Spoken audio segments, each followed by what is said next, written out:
वज़ीर-ए-आज़म शहबाज शरीफ के हमरा इस्तांबुल के दौरे पर मौजूद फील्ड मार्शल सैयद आसिम मुनीर की तुर्किया में अहम मुलाकातें हुई हैं। तुर्किया के सदर से मुलाकात में मुसाफे के दौरान खुशगवार जुमलों का तबादला हुआ। फील्ड मार्शल आसिम मुनीर की तुर्क वज़ीर दिफा और कमांडर जनरल से भी मुलाकात हुई। इस दौरान पाक भारत कशीदगी के बाद पैदा होने वाली सूरत हाल पर तबादला ख्याल किया गया। तुर्क वज़ारत दिफा ने ब्रादर मुल्क के साथ ताल्लुकात को तारीखी और स्ट्रेटेजिक अहमियत का हामिल करार दिया। वज़ीर-ए-आज़म शहबाज शरीफ के हमरा इस्तांबुल के दौरे पर मौजूद फील्ड मार्शल सैयद आसिम मुनीर की तुर्किया में अहम मुलाकातें हुई हैं।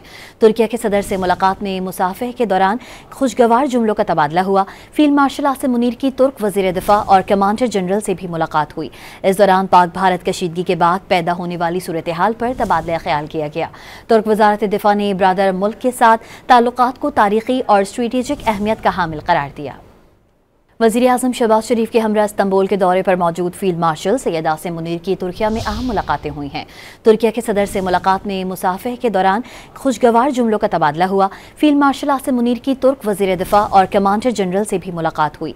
इस दौरान पाक भारत कशीदगी के बाद पैदा होने वाली सूरत हाल पर तबादला ख्याल किया गया। तुर्क वज़ारत दिफा ने ब्रादर मुल्क के साथ ताल्लुकात को तारीखी और स्ट्रेटेजिक अहमियत का हामिल करार दिया।